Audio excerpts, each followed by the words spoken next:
Une production des studios Bass.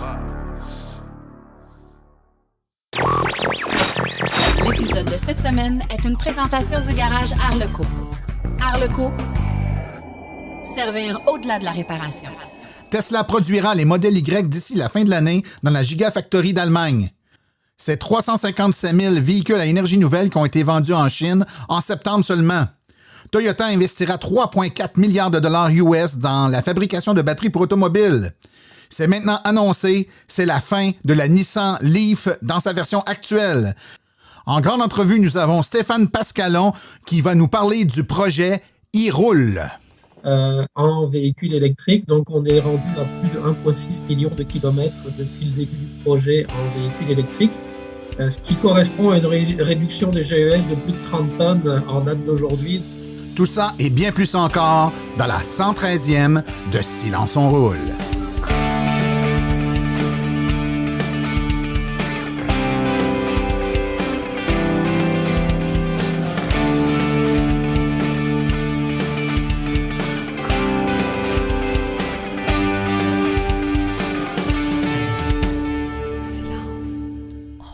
Bonjour tout le monde, mon nom est Martin et c'est avec passion et plaisir que j'anime Silence on roule, le podcast dédié 100% aux voitures électriques.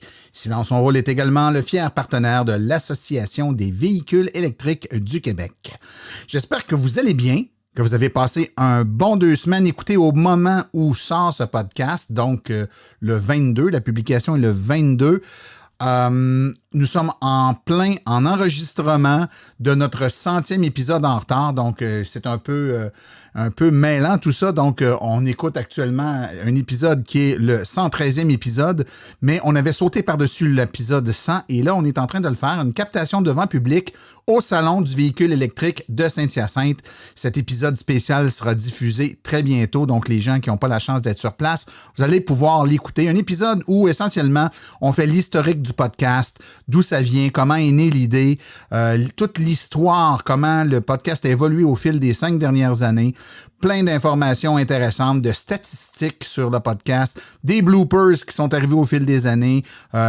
Tous nos collaborateurs et nos chroniqueurs vont pouvoir vous expliquer un peu ce qui les a emmenés vers le podcast, des invités spéciaux. Alors ne manquez pas ça très bientôt, cet épisode tout à fait spécial de la 100e de Silence on roule.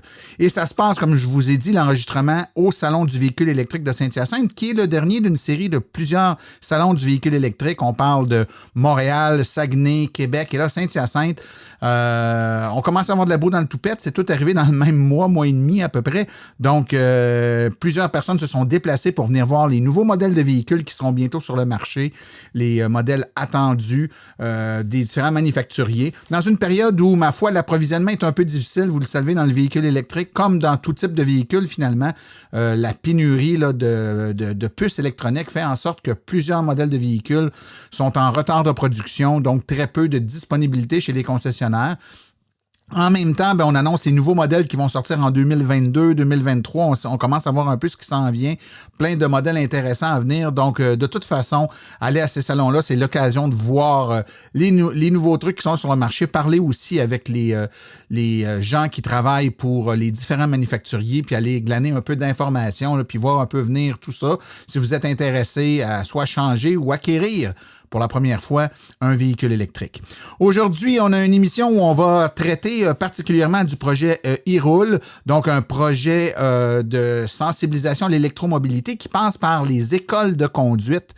On avait interviewé il y a quelque temps une école de conduite là, qui a des voitures 100% électriques, mais là, c'est un projet qui touche une multitude d'écoles de conduite à travers la province. Alors, on va en parler dans quelques instants, donner un peu d'informations, puis voir ce qui en retourne de ce projet-là. C'est vraiment intéressant. Mais sans plus tarder, je vous propose qu'on aille tout de suite aux actualités dans le monde du véhicule électrique. Vous voulez des produits qui permettront d'augmenter la valeur de revente de votre véhicule?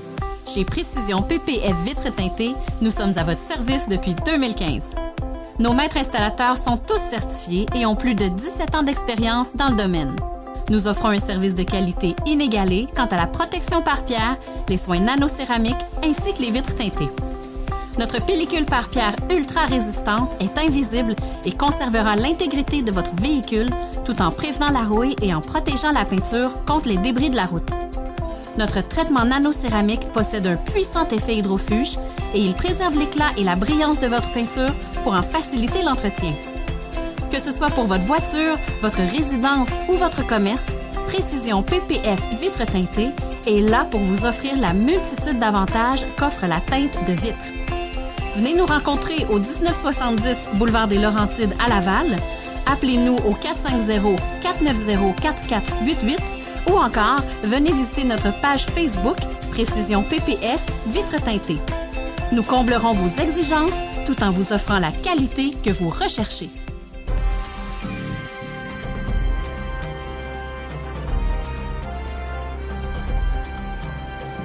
L'actualité dans le monde des VE.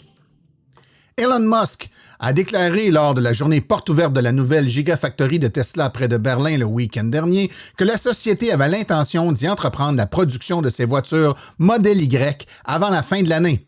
Selon Bloomberg, le PDG a ajouté que l'usine devrait produire entre 5 000 et 10 000 véhicules par semaine d'ici la fin 2022. Mais Tesla attend toujours l'approbation finale alors que les autorités locales évaluent son impact environnemental. La Global EV Drivers Alliance, dont fait partie l'Association des véhicules électriques du Québec, appelle les dirigeants de nos pays respectifs à s'engager pour rendre électriques rechargeables tous les nouveaux véhicules vendus d'ici 2030 et à partir de 2035 uniquement des véhicules purs électriques. Vous pourrez signer la déclaration pour apporter votre soutien. Le lien sera donné en référence au podcast. Nous, les conducteurs de véhicules électriques du monde entier, signataires de ce message, appelons les dirigeants des 28 pays représentés dans la Global EV Driver Alliance à s'engager à ce que 100% des ventes de véhicules légers neufs soient rechargeables d'ici 2030 et soient à vente uniquement des véhicules électriques zéro émission d'ici 2035. Nous relevons ce défi alors que les dirigeants mondiaux se préparent pour la conférence des Nations Unies sur le changement climatique COP26 à Glasgow du 31 octobre au 12 novembre 2021. Le changement climatique a déjà un impact dévastateur sur notre planète, provoquant la fonte des glaciers, l'élévation du niveau de la mer, des sécheresses et des vagues de chaleur plus sévères et des conditions météorologiques dangereuses. Cela a entraîné d'importantes pertes de vie humaines et des impacts sur la santé humaine et une destruction de l'environnement qui feront qu'empirer au fil des années. Nous devons agir maintenant pour atténuer les effets de gaz à effet de serre. En septembre, c'est environ 357 000 véhicules à énergie nouvelle qui ont été vendus en Chine. Les véhicules tout électriques, les hybrides rechargeables et les véhicules à pile à combustible représentaient conjointement 17,3% du marché. BYD continue d'être la marque la plus en demande. C'est un total de 2 067 000 véhicules qui ont été vendus en Chine le mois dernier, dont 357 000 étaient équipés d'un moteur électrique, alors que le marché global était en baisse de 19,6% par rapport à septembre 2020. Selon les données de l'Association chinoise des constructeurs automobiles, les ventes des véhicules à énergie nouvelle ont augmenté de leur part de 148%. Dans la saga des problématiques avec les piles de Chevrolet Bolt EV et EUV, GM a annoncé la semaine dernière avoir conclu un accord avec LG Electronics concernant le défaut de fabrication qui ont conduit au rappel d'environ 140 000 Chevrolet Bolt. Selon GM, le remboursement compense 1,9 milliard de dollars sur les 2 milliards de dollars associés aux frais de rappel, ce qui permet de couvrir la majorité des coûts encourus jusqu'à présent. Il s'agit d'un développement positif entre les deux sociétés qui se sont associées pour produire des batteries Ultium Cells LLC afin de fournir en cellules de grand format différents modèles de véhicules, dont celles des Bolt EV et EUV, qui alimenteront environ 30 nouveaux véhicules électriques d'ici le milieu de la décennie. Volkswagen a admis la semaine dernière que Tesla et les constructeurs automobiles chinois qui se développent en Europe ont poussé le groupe Volkswagen à accélérer les plans de conversion de son usine principale de Wolfsburg pour fabriquer des véhicules électriques. Tesla, en particulier, soulève une grande inquiétude pour le grand constructeur automobile allemand, car la société américaine commencera bientôt à produire des véhicules électriques dans sa Gigafactory près de Berlin, la capitale allemande. Il ne fait aucun doute que nous devons améliorer la compétitivité de notre usine de Wolfsburg face aux nouveaux arrivants dans le marché. Tesla établit de nouvelles normes de productivité et d'échelle à son usine de Grünfeld. Le porte-parole de Volkswagen, Michael Manske, a énoncé avoir des craintes. En représentant et en ce faisant, il fait référence à l'usine de construction de Tesla près de Berlin qui aura une capacité de production maximale de 5 000 à 10 000 voitures par semaine, soit plus du double de la totalité de la production allemande de véhicules électriques en 2020, selon Reuters. Dire qu'il n'y a pas si longtemps, elle n'avait de yeux que pour l'hydrogène. Eh bien, Toyota investira maintenant 3,4 milliards de dollars américains, soit 4,2 milliards de dollars canadiens, dans les batteries automobiles aux États-Unis d'ici 2030. Plus précisément, l'objectif de cet investissement est de développer et de produire des batteries automobiles, y compris celles destinées aux véhicules tout électriques, et faire partie de l'investissement mondial d'environ 13,5 milliards de dollars prévu pour le développement et la production de batteries annoncées le mois dernier par Toyota Motors Corporation. Pour favoriser la localisation de la production des batteries, Toyota Motors Nord-América créera également une nouvelle société et construira aux États-Unis une usine de batteries automobiles avec Toyota Tsusho. L'objectif est de démarrer la production en 2025. Nissan a confirmé que le nouveau multisegment électrique compact qu'elle prévoit construire dans son usine de Sutherland au Royaume-Uni remplacera la mythique Nissan Leaf. En juillet, Nissan a annoncé son intention de construire un nouveau multisegment dans le cadre d'un investissement d'1 milliard de livres sterling dans son usine pour en assurer la pérennité. Aujourd'hui, le groupe Nissan a confirmé que le nouveau modèle remplacera la Leaf.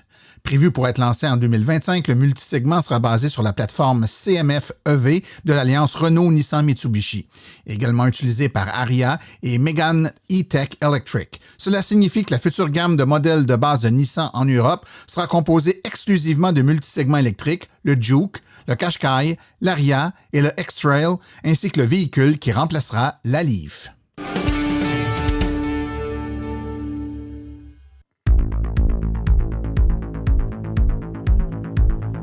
Il n'y a pas juste des voitures avec Philippe Corbeil. Cette semaine, je vous parle de bateaux électriques. La saison de bateaux vient de prendre fin au Québec, mais c'est justement le meilleur temps pour commencer son magasinage de bateaux pour la saison 2022. Je vais donc vous parler d'une nouveauté électrique chez Zodiac, ainsi que de l'arrivée au Canada du bateau de la compagnie suédoise X-Shore. Commençons avec la nouveauté chez Zodiac, le e-Open.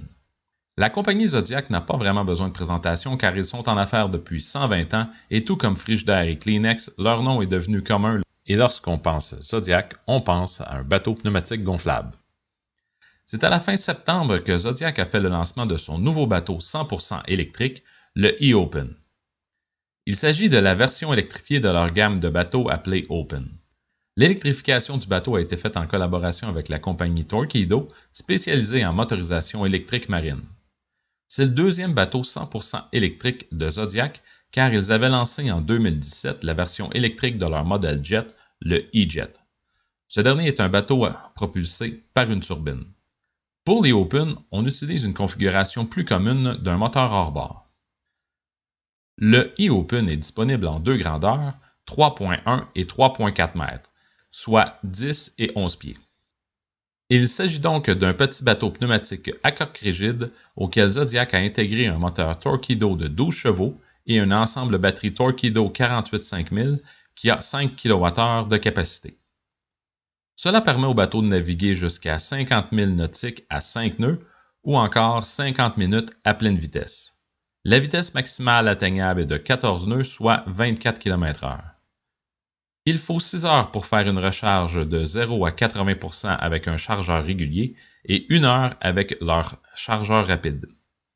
L'idée derrière le e-Open est d'offrir un bateau 100% électrique à prix accessible et le prix annoncé est de 21 000 €, soit environ 30 000 $ canadiens.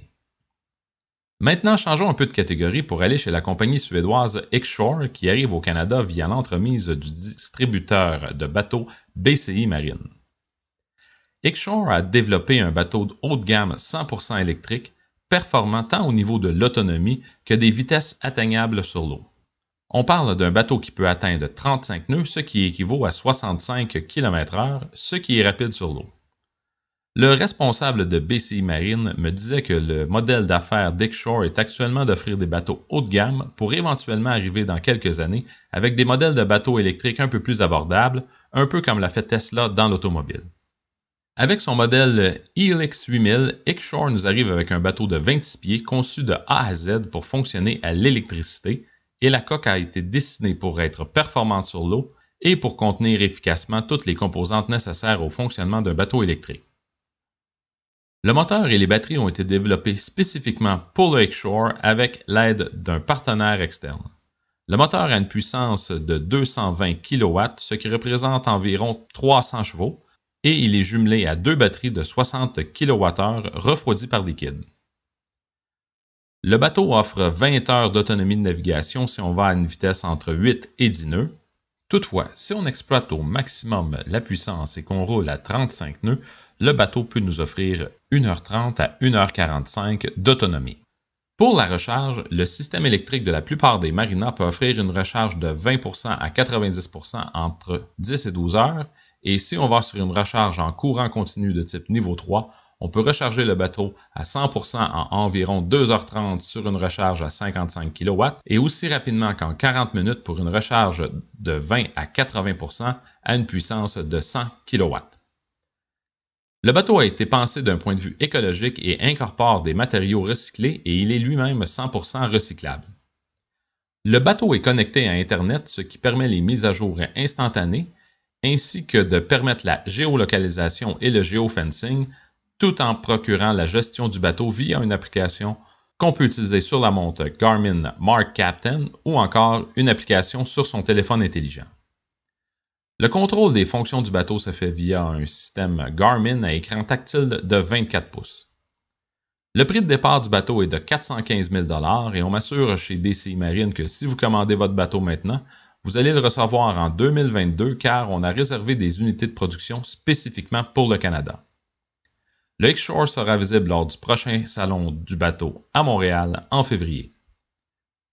C'était donc là quelques nouveautés dans le domaine nautique électrique et on se reparle prochainement dans ma chronique car il n'y a pas juste des voitures.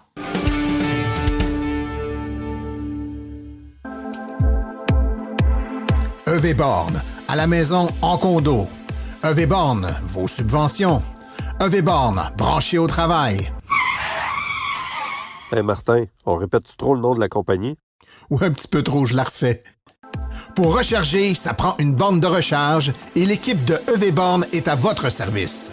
Pour vous brancher au commerce, à la maison ou au travail, composez le 418-866-0653. 418-866-0653 ou le www.evborn.com. EV Born, la passion à votre service.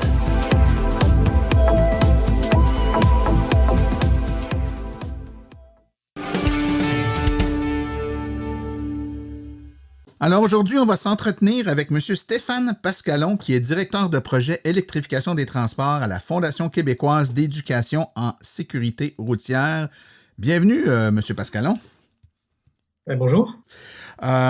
Aujourd'hui, on va parler particulièrement du projet e-Roule, évidemment qu'on va définir, mais avant d'aller plus loin, juste pour que les gens comprennent bien, donc vous travaillez comme directeur de projet à la Fondation québécoise d'éducation en sécurité routière. Qu'est-ce que c'est que cette fondation et quel est son but, son objectif?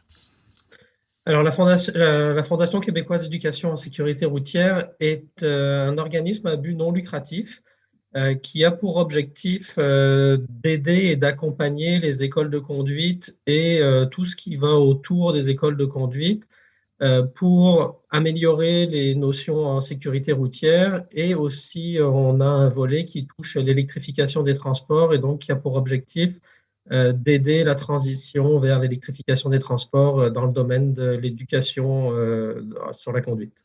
Bon, et par votre titre, je conclus que c'est ce volet qui vous touche plus particulièrement. Donc, on va parler aujourd'hui d'une initiative fort intéressante que vous avez mis de l'avant, qui est le projet e-Roule. Décrivez-nous là, ce qu'est ce projet e-Roule et qu'est-ce que ça vise.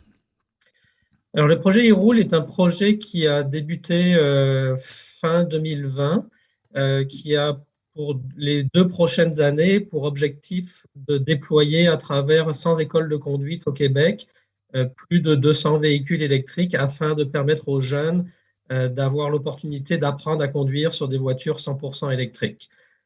Donc, l'objectif de ce projet qui est soutenu par le ministère des Transports, c'est vraiment de donner la chance à ceux qui, d'habitude, ne peuvent pas le faire parce que les jeunes ont peu d'opportunités d'essayer des véhicules électriques, aussi bien chez les concessionnaires que dans les salons ou quoi que ce soit. C'est des opportunités rares pour eux. Donc là, ils ont l'opportunité d'essayer ces véhicules et de pouvoir se faire leur propre opinion sur ce qu'est les véhicules électriques. Donc, puis j'essaie de le résumer là, vraiment à haut niveau pour monsieur, madame, tout le monde. Ça veut donc dire que vous accompagnez forcément un certain nombre d'écoles de conduite au Québec à faire une transition totale ou partielle, vous pourrez l'expliquer, vers des véhicules d'apprentissage à la conduite, donc des véhicules adaptés au cours de conduite. Donc, on a tous souvenir là, du véhicule avec une pédale de frein du côté du passager pour l'instructeur, etc. Donc, on va avoir des véhicules pour apprendre à conduire de ce type, électrique, et ça va permettre par le fait même à ce que les futurs conducteurs puissent se familiariser, pas juste avec la conduite automobile avec une voiture électrique et, espérons-le, opter pour ce mode de transport sur leur premier véhicule. Oui, mais c'est ça. En fait, on travaille avec les gestionnaires des écoles de conduite. Donc, en fait, il y a certaines écoles qui avaient la volonté de regarder les véhicules électriques qui ont appliqué sur le projet. Et donc, il y a une centaine d'écoles qui ont été retenues. Parmi ces écoles, on a rencontré les gestionnaires, on a travaillé avec eux pour les aider à choisir les véhicules, à choisir les bornes de recharge qui sont adaptées. Et ensuite, on a mis en place un projet avec différents fournisseurs pour pouvoir installer les doubles commandes sur ces véhicules-là et les mettre en place. On accompagne aussi l'école de conduite en faisant une formation auprès des moniteurs et des instructeurs pour leur expliquer quelles sont les spécificités des véhicules électriques.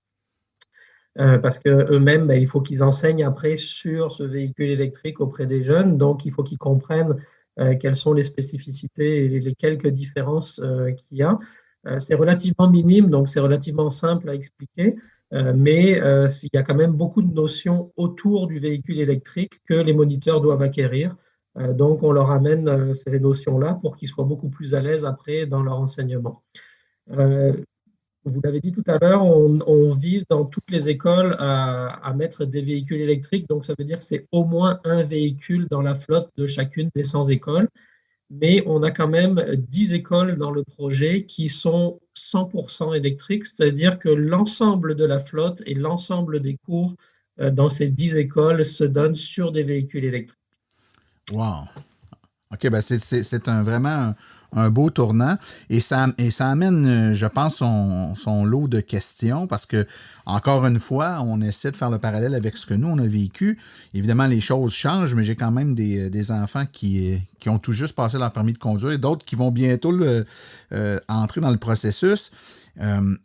Il y a toujours un volet lors de la formation, évidemment, il y a l'aspect pratique, donc on comprend bien qu'avec un véhicule électrique, la pratique va se faire avec un véhicule qui va être électrique, mais il y a aussi un volet théorique dans un cours de conduite. Est-ce que l'avènement de la voiture électrique dans l'école de conduite et faisant partie intégrante maintenant de la façon d'apprendre amène des modifications au niveau des aspects théoriques? Par exemple, est-ce qu'on va enseigner en classe comment fonctionnent les bornes de recharge? Est-ce qu'on va enseigner les particularités ou les trucs auxquels on doit faire attention sur une voiture à essence, mais qu'on n'aura plus besoin de faire attention avec une voiture électrique parce que ça n'existe plus et vice-versa? Moi, je me rappelle, on nous montrait comment faire certaines vérifications mécaniques de base. Ça devient un peu désuet, non? Ou est-ce qu'on l'enseigne tout de même si jamais le jeune conducteur utilise une voiture à essence par la suite? Alors, en fait, c'est ça. Le cours continue d'être un cours pour apprendre à conduire. Donc, on apprend des notions générales sur la conduite.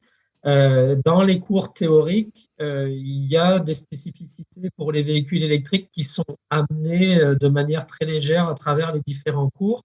Mais on n'a pas radié tout ce qui est les véhicules à essence parce qu'évidemment, il y a encore beaucoup de gens qui vont encore utiliser des véhicules à essence pendant un certain temps. Donc, et puis surtout, ces cours-là sont faits et fixés. Le contenu de ces cours-là est défini par la SAQ et la QTR qui, eux, définissent le contenu de ces cours-là. Donc, nous, on ne vient pas modifier ces cours-là, on vient simplement bonifier ces cours-là en ajoutant une information spécifique sur les véhicules électriques. Donc, pour l'instant, le nombre de cours théoriques reste le même, c'est toujours 12 cours théoriques. On aborde différentes notions, mais c'est certain que la recharge des véhicules électriques, elle n'est pas abordée de fond en comble pendant un chapitre complet d'une heure, parce qu'on n'a pas le temps de l'expliquer dans le cursus. Donc, il y a certains éléments qui sont apportés. On explique l'importance de garder son port de recharge propre, de s'assurer qu'on puisse recharger le véhicule convenablement, etc. Donc, il y a certaines petites notions qui sont amenées et beaucoup de liens ou de vidéos qui sont créés en parallèle, que les jeunes qui veulent pousser un petit peu plus loin leur savoir-faire peuvent aller voir. Et donc, à ce moment-là, en regardant les vidéos, ils vont en apprendre un petit peu plus. Mais dans le cours en tant que tel, le contenu ne peut pas être changé parce que lui, il est défini par la SAQ qui ne change pas ses règles comme ça tant que tous les véhicules ne sont pas électriques. D'accord. Et compte tenu, vous avez parlé d'une centaine d'écoles qui sont touchées par le programme, que ce soit un véhicule ou plusieurs véhicules. Si, par exemple, j'ai un jeune qui est intéressé à prendre son cours de conduite et qui veut s'informer à savoir si dans notre région, une des écoles qui a pignon sur rue participe au projet pour augmenter ou avoir la chance d'apprendre sur un véhicule électrique, est-ce qu'il y a, vous avez une liste de ces écoles-là? Oui, en fait, le meilleur moyen pour trouver la liste des écoles qui ont des véhicules électriques, c'est d'aller sur le site web du projet. Donc, c'est e-roule.com qui permet à ce moment-là de trouver toutes les écoles qui sont actives. Donc, on peut choisir par région ou quoi que ce soit. On est actuellement présent dans l'ensemble des régions du Québec pour offrir de la formation. C'est certain qu'il y a certaines régions qui ont plus d'écoles, d'autres c'est un petit peu moins. Mais on a quand même la chance d'avoir des écoles, j'allais dire, de Sherbrooke à Bécomo jusqu'en Abitibi. Et même dans le nord du Québec, il y a une école qui va avoir un véhicule électrique très prochainement à la baie James. Donc, on est vraiment partout à travers le Québec. Et comment, par exemple, si j'ai une école de conduite dans ma région qui a une voiture électrique, qui participe au programme et qui a une voiture électrique, est-ce qu'au moment de mon inscription, je peux m'assurer que je vais apprendre sur cette voiture-là ou comment on détermine quel jeune va être attitré à la voiture électrique du programme? Alors, en fait, chaque école a un petit peu son système de fonctionnement. Il n'y a pas de règle en particulier. Ce qu'il faut comprendre, c'est qu'un cours de conduite, c'est 15 heures de pratique pour les jeunes dans l'école de conduite. Et sur les 15 heures de conduite, il n'est pas toujours avec le même moniteur et pas toujours avec la même voiture. Donc, en fait, la façon dont les écoles vont répartir ça, c'est qu'elles vont s'assurer que pendant le cursus de l'élève, il fasse un minimum de 2, 3 ou 4 cours sur le véhicule électrique. Peut-être qu'il aura la chance d'en faire plus, mais on s'assure qu'il y a un minimum. Donc, en fait, quand les écoles ont en moyenne au moins un tiers de leur flotte avec des véhicules électriques, donc le ratio de 1 tiers, si on divise les 15 cours par 1 tiers, il y a 5 cours sur des véhicules électriques. Ce qu'on voudrait, c'est que les jeunes puissent vraiment mesurer la différence entre les deux. Les différences majeures qu'il y a entre un véhicule électrique et un véhicule à essence, c'est l'absence de bruit, c'est la gestion de la régénération et la gestion de la recharge. C'est ces facteurs-là qu'on apprend. Après, faire un angle mort dans un véhicule électrique ou dans un véhicule à essence, c'est la même chose. Ouais. Donc, c'est vraiment ces volets-là sur lesquels on insiste. Et donc, quand les jeunes ont eu l'opportunité pendant 2 ou 3 heures de tester la conduite à une pédale avec la régénération d'énergie, ce qu'on ne veut pas, c'est qu'ils rentrent chez eux et puis qu'ils appliquent la conduite à une pédale sur la voiture à essence parce que ça ne marche pas. Et puis ils pratiquent encore avec la voiture de leurs parents. Donc, ce qu'on voudrait, c'est qu'ils aient ces notions, qu'ils comprennent en quoi ça consiste et puis qu'après, s'ils ont le goût d'aller plus loin, qu'ils poussent leurs parents à avoir un véhicule électrique ou bien qu'eux-mêmes s'en achètent un, mais qu'ils comprennent ces concepts-là de manière concrète et non pas de manière purement théorique. D'accord. Une autre question qui me vient en tête, c'est évidemment, il passe beaucoup d'apprenants dans une école de conduite. Donc, si l'école a 1, 2, 3 voitures, ça veut dire qu'au bout d'une année, par exemple, le programme aura permis à beaucoup de jeunes de toucher à une voiture électrique. ou encore plus si on le transfère en termes de kilomètres parcourus en voiture électrique avec tous les déplacements qui sont demandés ou requis pour l'apprentissage de la conduite, ça représente également beaucoup de kilomètres qui vont être faits à l'électricité plutôt qu'à l'essence. Est-ce que vous avez quantifié ou chiffré le nombre de personnes qui vont être sensibilisées par votre programme dans une année, par exemple, ainsi que le nombre de kilomètres parcourus qui vont être faits de façon plus carboneutre? Alors en fait, oui, on l'a chiffré, c'est à peu près 15 000 jeunes par an qui vont être sensibilisés. Sur les 2 ans du projet, ça va être 30 000 jeunes qui vont toucher aux véhicules électriques. Actuellement, on n'a pas encore tous les véhicules en place dans toutes les écoles, mais on fait en moyenne près de 250 000 km par mois en véhicules électriques. Donc, on est rendu à plus de 1,6 million de kilomètres depuis le début du projet en véhicules électriques, ce qui correspond à une réduction des GES de plus de 30 tonnes en date d'aujourd'hui, donc après à peine 9 mois de projet. Oui, on a quantifié tout ça et en fait, c'est ces chiffres-là qui intéressent le ministère des Transports. L'objectif étant à la fin d'accélérer notre réduction des gaz à effet de serre. Tout à fait.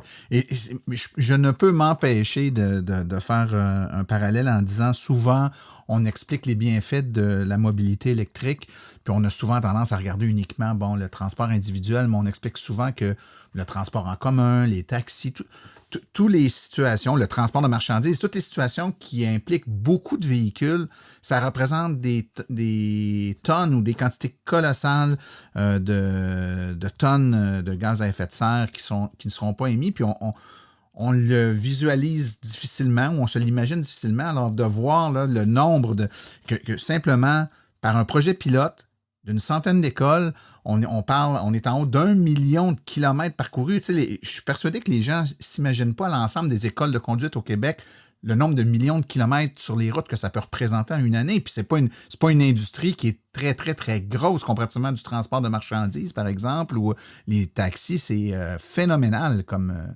nombre de kilomètres. Oui, en fait, ça s'accumule très vite, mais les auto-écoles roulent quasiment tous les jours. Là, c'est pas 7 jours sur 7, mais pas loin. C'est souvent 6 jours sur 7 dans les écoles que ça roule. Et en moyenne, vont parcourir pour chaque véhicule 200 à 250 km par jour. Donc, si on accumule ça va assez vite. Dès qu'on rajoute un facteur 100 là-dessus, on se rend compte qu'on parcourt rapidement des milliers de kilomètres. Et donc, actuellement, comme je vous dis, en moyenne, sur les un peu plus de 100 véhicules qu'on a en circulation, on accumule plus de 200 000 km par mois en véhicules électriques. Donc ça, c'est vraiment une grosse réussite. Et ce qu'il faut comprendre, c'est que l'essai routier, entre guillemets, que le jeune fait dans le véhicule, il ne dure pas 15 minutes comme dans un salon. Là, c'est vraiment 1 heure de conduite qu'il a à chaque fois. Donc, c'est vraiment un essai complet d'apprentissage, de mise en situation réelle pendant 1 heure. Donc, il y a beaucoup, beaucoup de notions qui sont acquises par les jeunes à ce moment-là et ils comprennent beaucoup mieux qu'est-ce que c'est que le véhicule électrique et donc ils sont à même de pouvoir en parler. Ils vont devenir tous des références et puis peut-être qu'ils vont expliquer ce qu'ils n'aiment pas, mais au moins ils vont l'avoir vécu. Ça ne sera pas en ayant entendu quelque chose de quelqu'un d'autre. Oui, tout à fait. Alors, personnellement, je trouve que c'est un projet qui est extraordinaire dans à la fois sa portée et l'angle avec lequel on aborde ça. Là, je trouve que c'est vraiment une idée de génie. Écoutez, on arrive déjà à la fin. En conclusion, j'aimerais peut-être, là, on parle de 100, le projet visait 100 écoles de conduite. Est-ce qu'il y a des visées pour l'étendre pour les prochaines années? Quelle est la suite pour ce projet-là dans les prochaines années? Alors, en fait, nous, à la fin du projet, il va y avoir un rapport qui va être remis au gouvernement pour expliquer un peu les enjeux pour l'industrie pour faire cette transition, qu'est-ce qui est nécessaire, quelles sont les difficultés ou les obstacles qui pourraient se dresser sur le chemin des différents gestionnaires pour assurer une transition complète de la flotte. Et puis, nous, ce qu'on aimerait, puis là, on est en discussion avec le gouvernement, ça serait d'élargir ce projet à toutes les écoles de conduite à travers le Québec. Avec pour objectif probablement d'ici 2025 d'avoir au moins la moitié de la flotte des écoles de conduite en véhicules électriques et qu'en 2030, on ait la totalité qui soit sur des véhicules électriques. OK. Puisqu'on sait tous qu'en 2035, il ne sera plus possible d'acheter des véhicules à essence neufs. On pense que les jeunes, s'ils apprennent à conduire sur des véhicules électriques, ils seront plus à même de choisir les bons véhicules par la suite assez rapidement. Tout à fait. Alors, on rappelle que si vous voulez avoir plus d'informations sur le projet, vous pouvez visiter le e-roule.com. Alors, vous allez avoir là toute l'information sur à la fois le programme, les écoles de conduite qui sont touchées et qui pourront vous permettre d'apprendre à conduire avec un véhicule électrique. Stéphane Pascalon, directeur de projet électrification des transports à la Fondation québécoise d'éducation en sécurité routière. Merci beaucoup pour votre présence aujourd'hui. Merci à vous. Bonne journée.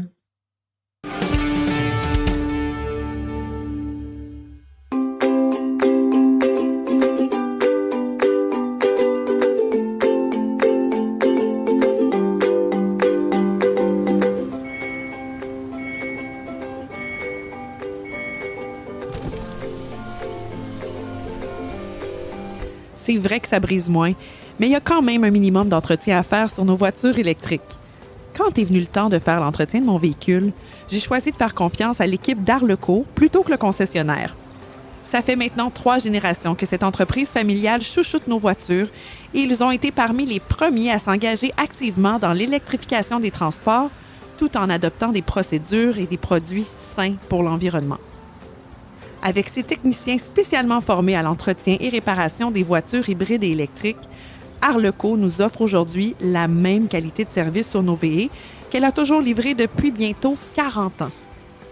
De plus, chez Arleco, j'obtiens 10 % de rabais sur la main-d'œuvre et les traitements anti-rouille avec ma carte membre hors de l'AVEC. Arleco Génération 3, 8470 Boulevard Parkway à Anjou. 514-352-1446 ou arleco.ca. Arleco, servir au-delà de la réparation.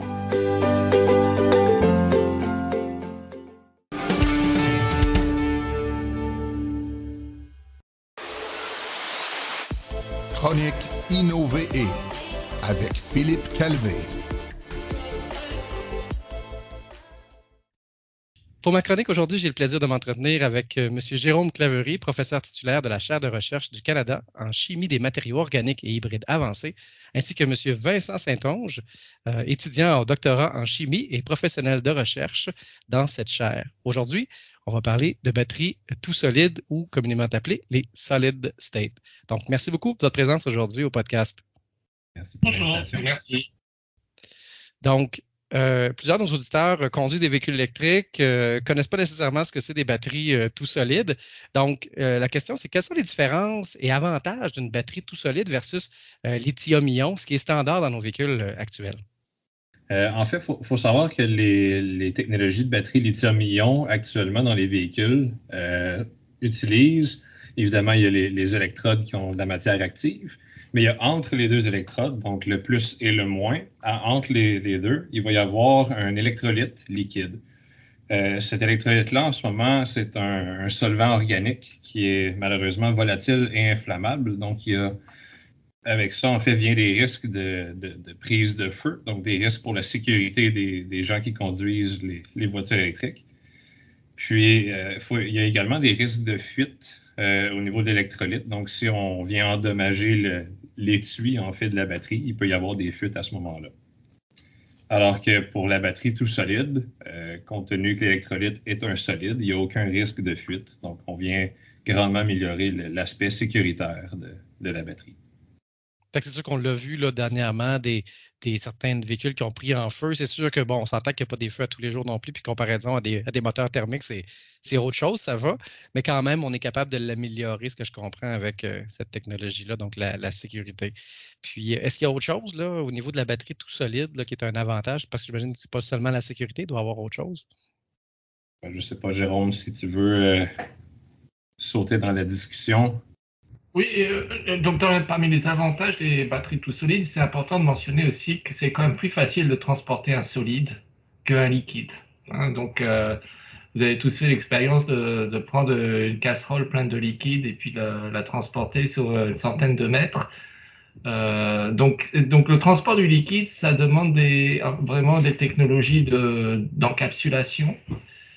qui sont évidemment étanches, et ça coûte cher. C'est quelque chose qu'on maîtrise évidemment très bien depuis des années, mais qui donne un coût supplémentaire.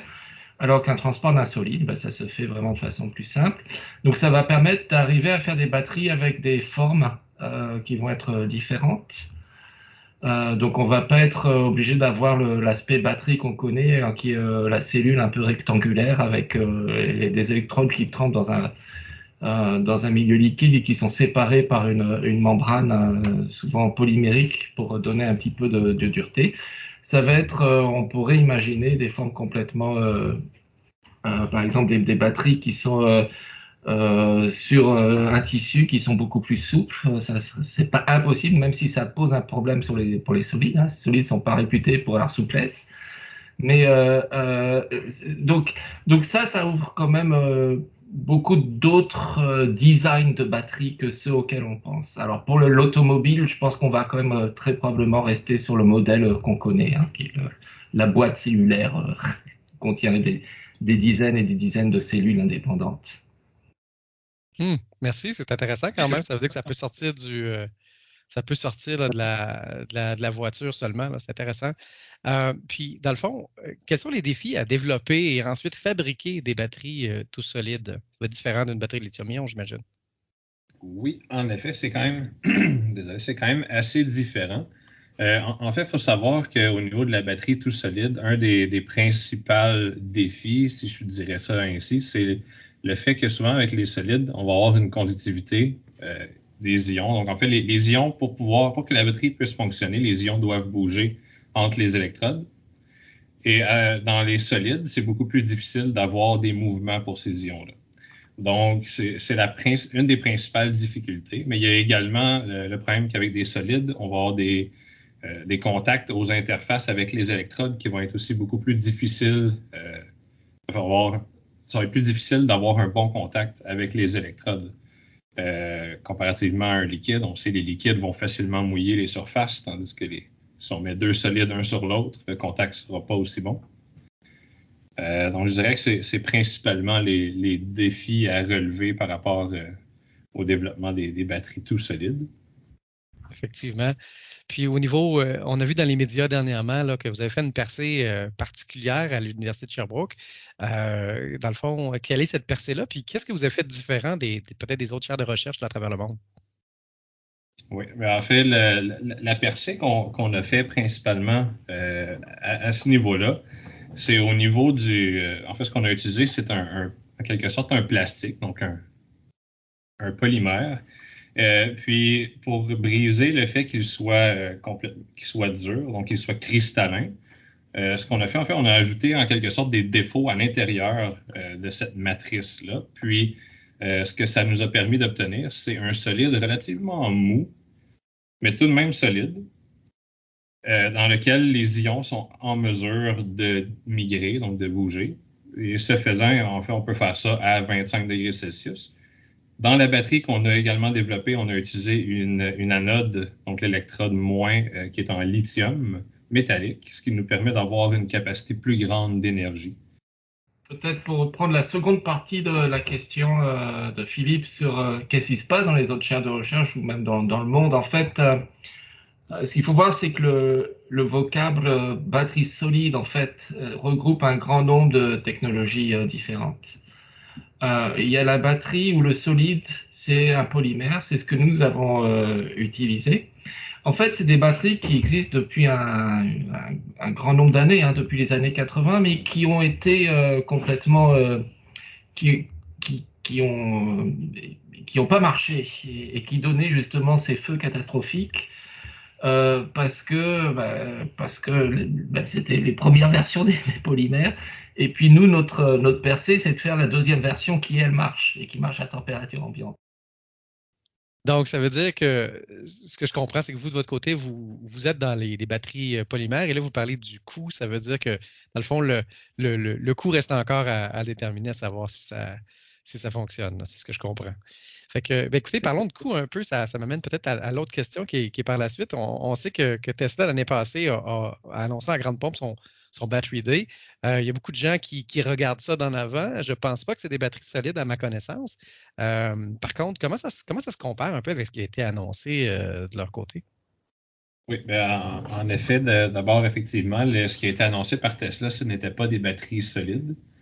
Du moins, pas tout solide. Par contre, ils ont mis l'accent un peu sur la mise en forme, si je pourrais dire, des composantes de la batterie. Donc, je me souviens qu'ils ont annoncé ce qu'ils ont appelé le dry process, donc un procédé sans solvant pour la mise en forme de la cathode, donc l'électrode positive. Ils ont annoncé également des changements au niveau de la matière active pour l'anode, donc l'électrode négative. Tout ça dans le but d'augmenter en fait la capacité des batteries et de réduire les coûts de production considérablement. Et, évidemment, eux ne se sont pas centrés sur l'électrolyte, alors que nous, de notre côté, c'est surtout en fait sur ça qu'on va s'être centré. En fait, moi, je le verrais plus comme une complémentarité au niveau de ce que Tesla va avoir annoncé.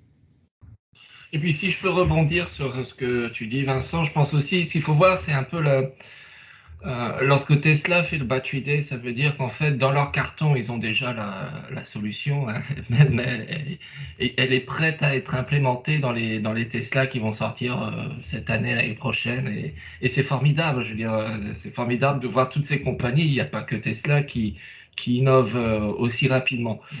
Nous, c'est sûr il faut rester modeste, on a proposé une clé de solution sur un problème qui avait complètement miné le domaine des batteries solides pendant près de 45 ans quand même, donc on en est aux 40 ans, on en est très fiers, mais on a la clé de la solution, donc on peut ouvrir la porte, mais maintenant il faut l'ouvrir, et puis il faut faire les batteries avec, et ça c'est un autre défi, donc il nous manque encore, je dirais, 2, 3, 4 ans d'ingénierie.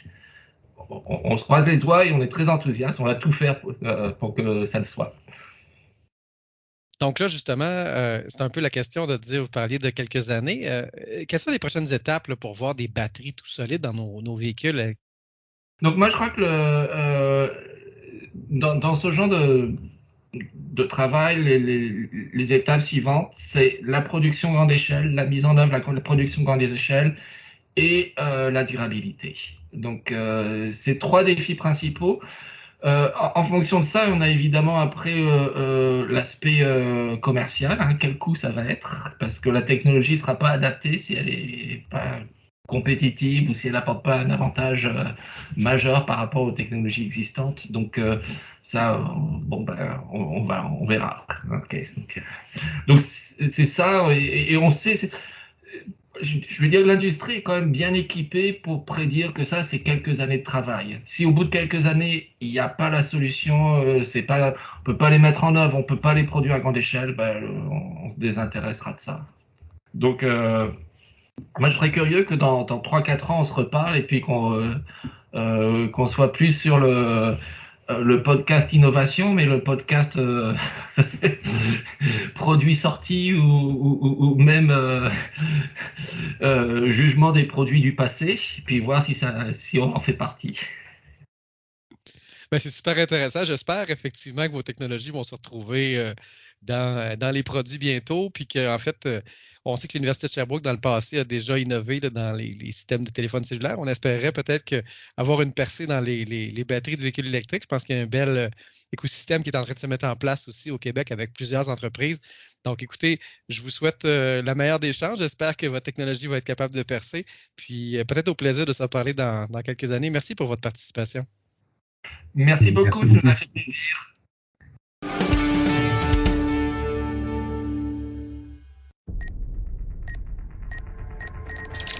Comprendre son auto en 60 secondes, top chrono. Certaines personnes sont dans l'impossibilité d'installer une borne de recharge à domicile parce qu'ils vivent en multilogement, en condo par exemple ou en appartement. Donc, est-il possible de toujours se charger sur des bornes de recharge publiques sans conséquence? Ben, sachez que si on parle de borne niveau 2, que ce soit une borne niveau 2 que vous installez à la maison ou une borne niveau 2 publique, il n'y a aucune différence, donc il n'y aurait aucun inconvénient théoriquement à vous charger toujours sur ces bornes publiques. Par contre, lorsqu'on parle de bornes rapides, évidemment, il est préférable de se charger sur une borne niveau 2, du moins à une fréquence régulière, pour permettre le balancement des cellules de la batterie. En effet, sur la majorité des modèles de voitures électriques, il n'est pas possible de balancer la charge sur les cellules des batteries des véhicules lorsqu'on se charge uniquement sur des bornes rapides. Alors, si on n'a pas de borne à la maison, on peut se charger sur des bornes rapides, disons 80-90% du temps, mais une fois de temps en temps, aller se charger sur une borne niveau 2 permettra d'effectuer ce balancement de cellules.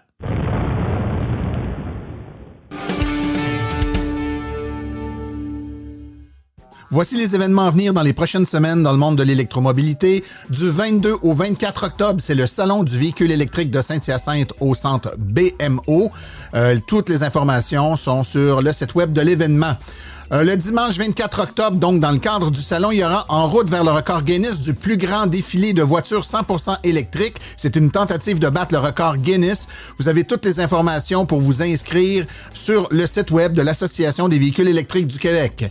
Du 25 au 30 octobre 2021, c'est la Semaine nationale du véhicule électrique. Dans le cadre de la campagne Roulons électrique, il y aura des essais routiers chez les concessionnaires participants ainsi que des webinaires thématiques d'information sur les voitures électriques. Ceci conclut la présente balado-diffusion. Silence on roule remercie tous ses collaborateurs et invités aujourd'hui, particulièrement Philippe Calvé, Vincent Saint-Onge, Jérôme Claverie, Philippe Corbeil ainsi que Stéphane Pascalon. Nous remercions également le Garage Arleco, commanditaire principal, ainsi que l'Association des véhicules électriques du Québec, partenaire de Silence on roule. La reproduction ou la diffusion de l'émission est permise, mais nous apprécierions en être avisés et toutes les questions concernant l'émission peuvent être adressées à martin@silenceonroule.com. Pour les questions générales regardant l'électromobilité ou l'association, veuillez plutôt écrire à info@aveq.ca. Pour vous renseigner et avoir accès à toute la documentation de l'AVEQ, visitez le www.aveq.ca. Je vous rappelle que sur notre site web, afin de vous faciliter la tâche, vous avez accès aux archives de nos balados ainsi qu'à des hyperliens vers les sites web mentionnés aujourd'hui, le tout directement au archives.silenceonroule.com. Le prochain épisode diffusé sera la 100e qui a été capté devant public lors du Salon du véhicule électrique de Saint-Hyacinthe. Un épisode tout spécial qui trace les 5 ans, les 100 premiers épisodes de Silence on roule, l'histoire, des bloopers, des invités spéciaux. Manquez vraiment pas ça, ça va être un épisode à conserver dans nos mémoires pour longtemps. D'ici là, mon nom est Martin Archambault et d'ici le prochain balado, j'espère que vous attraperez la piqûre et direz vous aussi, silence, on roule.